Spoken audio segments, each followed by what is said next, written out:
welcome to Mutant Monday.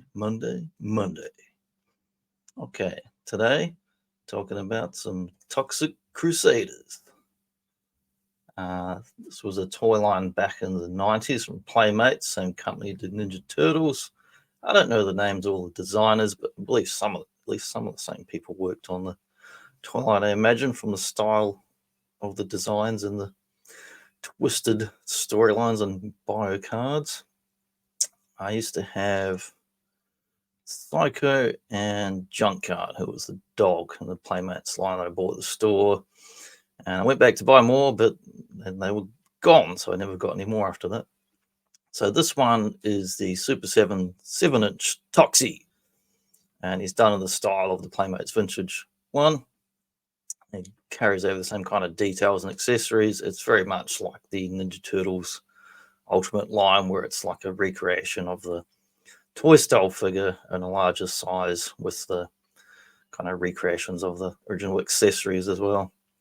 The only thing really missing in the Super 7s, we don't get any cool cross sells or card backs or profiles. You just get a kind of plain box that looks fine, but I'm guessing, I don't know, maybe they're not allowed to add other stuff on there for legal reasons, who knows.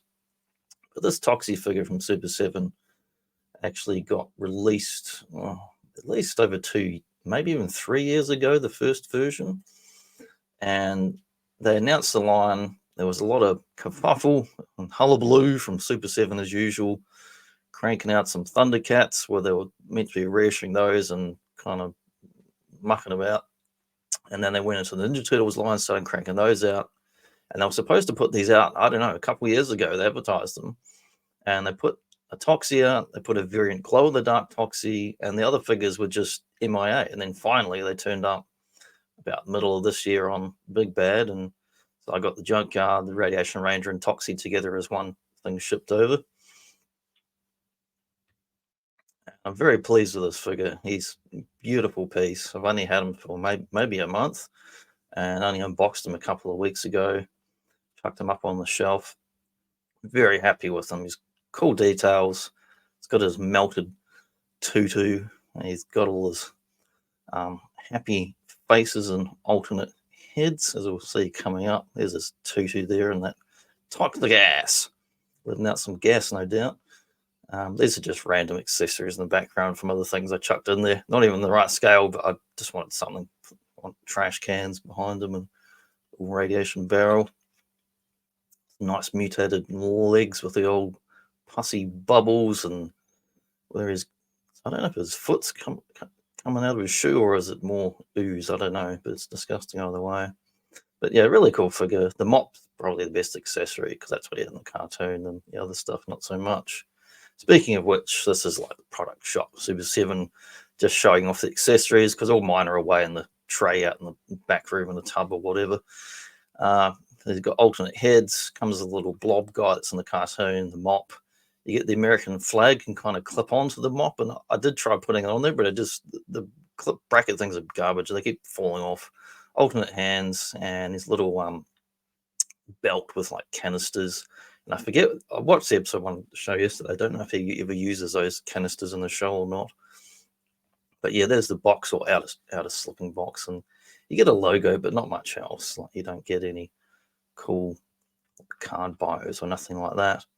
So good thing I was able to go on eBay and find some scans of the old original package one. I never had the original figure. I only had Junkyard and Psycho, and I was trying to get Toxie, but being quite popular, I'm guessing he kind of sold out at the store. The Toxic Crusaders, checking out what we've got on here. We've got the hideously formed creatures of superhuman size and strength. We can see his original accessories in the bubble there look cool, and that orange. And I looked for 2 days to try and find a card back of bloody Toxie. And were there any online anywhere? No. I don't know if people were throwing them out. There was a couple of sealed ones on eBay, but no rare photographs. So that's why I got this Radiation Ranger card on showing the cross cells on the back, because it was the best quality card back I could find. So I was like, well, I guess I won't get to read the Toxie profile. And I love reading the profiles until just before I recorded this, I managed to find the damn thing. So we'll take a look at that now. So a bit of story here. Toxie, it's cleanup time. Tremorville, USA. A friendly town where life is simple and the air is sweet. That is, until Dr. Killamov, that pollution breathing alien from the planet Smogula, comes to town. He's making Earth his new home and headquarters for Apocalypse Incorporated, a crazed corporation bent on taking over the world by mucking up the environment. But hope for Earth is just one local mop boy away, Melvin Junko, a nerd about town who belly flops into a drum of toxic transforming waste. Now, Melvin's a hideously deformed creature of superhuman size and strength, but you can call him Toxie. This grime fighter, along with his ever faithful mop, have teamed up with other human environmental accidents from the toxic waste dump. Together, these deformed do-gooders fight crime, corruption, and chemicals as the Toxic Crusaders. I love these card backs. Like the artwork's fun, it's showing you bits from the cartoon. They did a tie-in comic too, with it kind of repeated the same story, and we get to see his actual bio here on the old barrel cross sells with the bad guys, the good guys. This line in the TV series only went for one short season that was more of a trial season, was canned. The toy line, I guess, wasn't terribly popular because it didn't continue and really got this wave of figures, and that was it.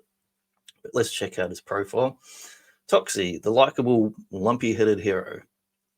Toxie's my name, grime fighting's my game. I used to be Melvin Junko, a normal nerd of subhuman size and strength. But that's all changed now. Just when my skin was clearing up, I fell headlong into toxic waste. And now look at me. I'm a hideously deformed hero of superhuman size and strength. But hey, don't get me wrong, it's not all that bad. I'm just your average creature boy next door. Now that I've got radioactive touch, I'm just oozing to clean up this town. That's why everyone likes me. But grime fighting doesn't pay too well. So I do odd jobs from time to time. I once worked as a microwave oven, but when a customer threw trash under the table, my traumatons went crazy and I mopped up the floor with his head. But enough about me, let's talk about you. We've got a detox tip. Don't be a bottle brain, recycled glass. And noting under the Playmates logo that this card was printed on partially recycled paper. So this was that whole era of Ninja Turtles, Captain Planet, Toxic Crusaders, where they were really pushing public marketing around recycling and environmental responsibility.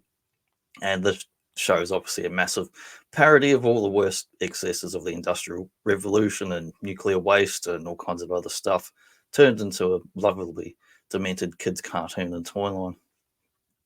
And I love it. I found this cool card online here. Just old trading cards. Don't know if I had any of these cards. I think I might have had a few of these, but I definitely never had the set. Because I had the set Turtles animated movie, Batman, Simpsons, whatever.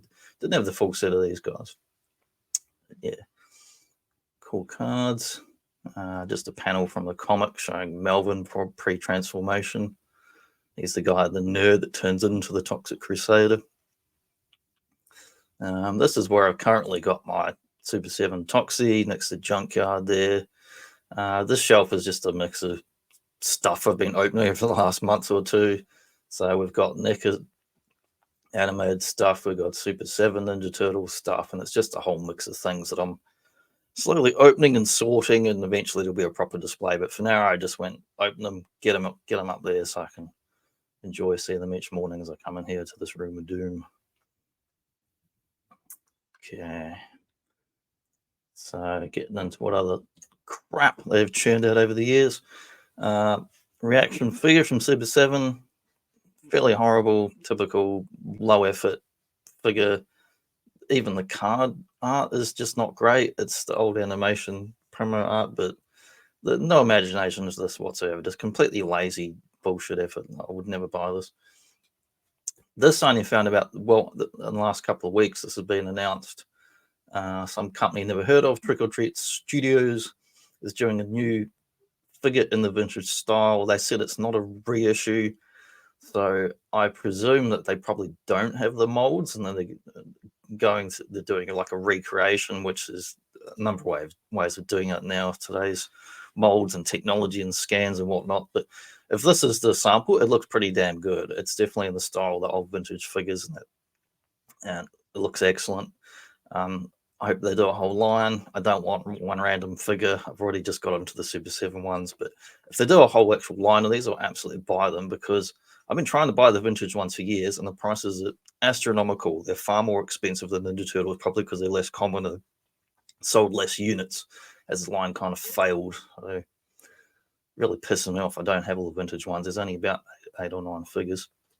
So Marvel Comics did some Toxic Crusaders, 8 issues in 1992.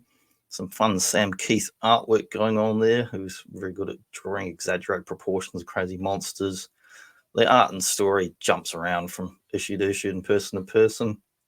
It's readable if you're 12, I guess, in that Mad Magazine kind of way, but it was not a great comic. Probably the cover is about the most interesting thing about it, really, because they're having fun. Issue 6 here in the middle, where he's above the earth going, haven't you brats been cancelled? The Corporal Globetrotters. And it's a little parody of Captain Planet and Planeteers down there, so that's a bit of fun. And instead of cleanup time, I got it's throw up time on that cover, and that's just a wicked cover where he's more like the movie than the cartoon style there. So some other comics, Marvel also did the Toxic Avenger movie time comic, which is separate continuity than the animated series, and Troma's Devil's Due 2007, a graphic novel game, the movie based Toxie. The movie Toxie is debatable whether he's a hero or not, because he just goes around killing people in typical Z-grade movie fashion. I mean, I love the movie, it's great fun, but the cartoon is distinctly different, where they're actually heroes. And a couple of miscellaneous bits of merch. We've got a poster magazine here. I just randomly found this when I was looking up stuff to put in here, and I thought, oh, looks cool, chuck it in there. So, video games. Not a heck of a lot to say about video games because they are not great. We've got a Genesis Toxic Crusaders game. We've got an 8-bit NES version, and we've got a Game Boy game, but they're all fairly below average, not terribly engaging games. At least the Genesis version has the nicest sort of sprites on that, but even by the standards of Genesis games then, it was just very average in its color palette and sounds and all that. But it's a shame they didn't do a particularly good game, but it's good for us next year when we will get a good game, 4 players, in the style of like Shredder's Revenge, with nice cartoon graphics, awesome animations, sprites, combo attacks, loads of characters from the show to turn from. This looks awesome. I mean, it was announced earlier this year there is a teaser trailer video up on YouTube you can watch. It's about a minute, so I pinch these images from. But this looks excellent. It looks just as good as Shredder's Revenge easily, and it's going to have some like animated voice work stuff in it too to really like bring up the production values. Can't wait to be my boy Junkyard. He's my favorite. It's a big doggy fella. Looks awesome. So, Toxic Crusaders 1991 had 13 episodes. You would think there was more, but they kind of just play them in reruns. And I presume it would have been a Saturday morning, because usually when you do a trial of a series of a short run, you play on a Saturday morning, and if it's successful, you go to like a 60 or 65 episode run that you'll play on weekdays, like after school and that, to get the advertising block dollars. But the first episode, we meet nerd Melvin, who gets picked on by a bunch of other high schoolers. He gets knocked into the toxic waste, green ooze in the top right there in his tutu. But why it was conveniently laying about in this part of town, I don't know. It doesn't make a lot of sense why it's ever there. But he mutates into Toxie, and he has a completely different voice as Melvin. It's kind of whiny and nasally like a nerd, not like my own voice. And he mutates into a more warm, nicer voice when he's Toxie. He goes home to see his mother. He says, what am I going to do? And she pretty much faints and says, go and live at the toxic waste dump. He's like, okay, I guess I'll go and live there. And there's a random hot blonde girl there playing an accordion who has a terrible voice, but she looks good, but she has a terrible voice as the gag. And becomes Toxie's girlfriend, and they hang out in the waste dump. These radiation rangers that to kill him off come into town and start attacking Toxie. We see in front of the American flag. He rescues a cat out of a tree for a little girl, Superman style. And they really push this heroic guy, and he's not running around murdering people like in the live action movies. So we got the old Smog Cotter up there. We've got Psycho, Dr. Killamorph, and they're attacking the town almost like paramilitary style with all those radiation rangers running around like Cobra or whatever. And Toxie does actually stops and questions in between the fighting Dr. Killamorph. Why would you want to pollute the town anyway? And he pulls his mask off and shows that he's a hideous alien cockroach bug man from another planet, and that their atmosphere is like would be a different mix of nitrogen and whatever. But he basically says like, we want to pollute the planet so we can come here and take over. And he's like, but all the animals and humans will die. And he's like, yeah, so we can come here and take over the planet, idiot. And it ends with him back in the toxic waste dump, and he meets right at the end of the episode a couple of new characters, No Zone and Major Disaster, who just randomly walk on the screen and introduce themselves like, hi, we're here, we're superhero kind of mutant monster guys, let's all team up. And they're like, why not? And his mother's serving up some kind of disgusting sandwich at the end there with her protective gear on. And then they play a silly song at the end. The opening credits are really cool, or in the closing they play like a really cool song that's kind of not quite iconic, but it's still kind of catchy and fun, kind of a punk feel to it. But yeah, that's the end of this short little one here. Toxie, good bunch of fun, cool figure, fun show. It's very short, but I still really enjoy it. Thanks for tuning in, guys, and we'll catch you next time.